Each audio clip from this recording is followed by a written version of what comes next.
Bonsoir et bienvenue à ce bref tour d'horizon de l'actualité en Côte d'Ivoire et à l'étranger. Le chef de l'État, le président Alassane Ouattara, est en France. Demain, vendredi 6 septembre, il sera à Nice pour la cérémonie officielle d'ouverture des 7e Jeux de la francophonie qui prendront fin le 15 septembre prochain. Le séjour du chef de l'État sera marqué par un entretien avec son homologue français, François Hollande.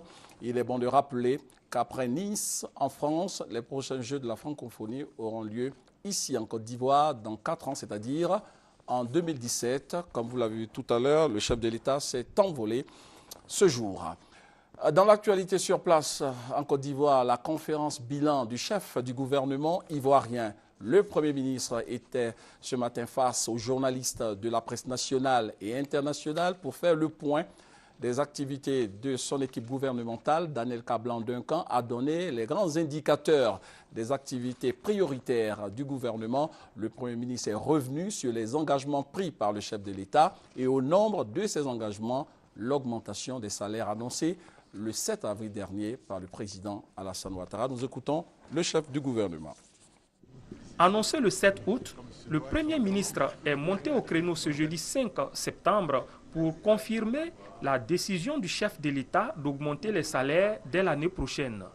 D'ailleurs, le gouvernement s'active pour donner vie à cette bonne nouvelle. Ce gouvernement, en tout cas, quand il dit « je vais faire quelque chose », il le fait. Mais avant de le faire, il calcule pour savoir combien ça va coûter et comment je le finance, de manière à ce que ça se traduise en réalité. Le président finalement a décidé de cela, il y a une équipe qui travaille dessus et les décisions seront annoncées au Conseil. Vous demandez qu'on vous donne quelques éléments, je ne pourrais pas le donner tant que le Conseil n'a pas pris une décision. Mais les calculs seront faits et la décision donc sera annoncée en nation par le président de la République après donc décision prise en Conseil des ministres.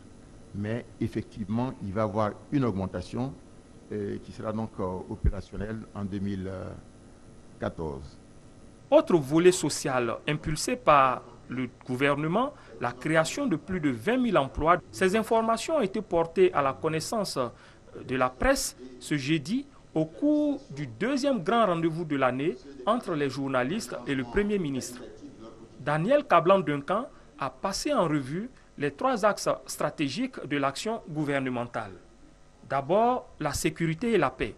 À ce niveau, le compteur marque une baisse de l'insécurité.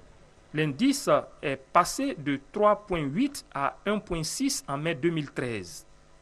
Ensuite, au chapitre de la réconciliation nationale et de la cohésion sociale, une rencontre avec les centrales syndicales est programmée pour le 7 novembre prochain.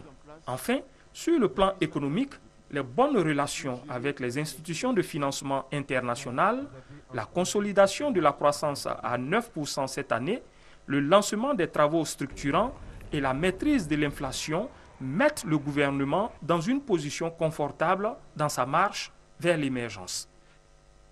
Au journal de 20 h, vous aurez un compte-rendu un peu plus complet de cette conférence bilan de la primature.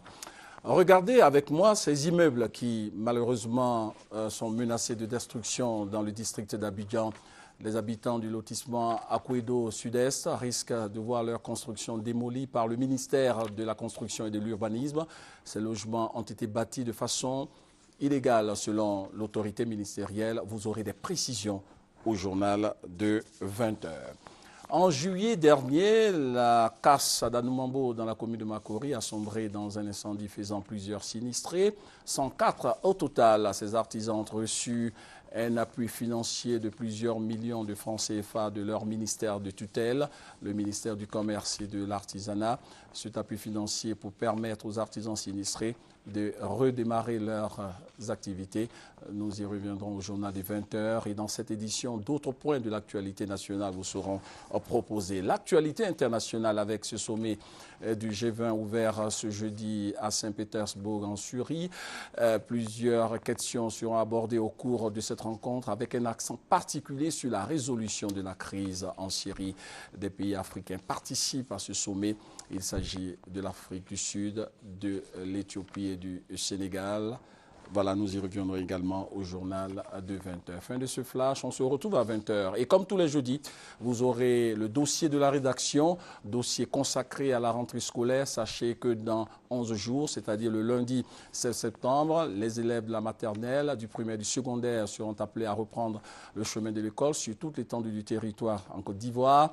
Des parents d'élèves se plaignent de la lourdeur du processus de préinscription en ligne lancé le 15 juillet dernier. Rendez-vous à 20h pour en savoir davantage sur ces grincements de dents dans le dossier du JT de la rédaction. Bonne suite de programme sur RTI 1.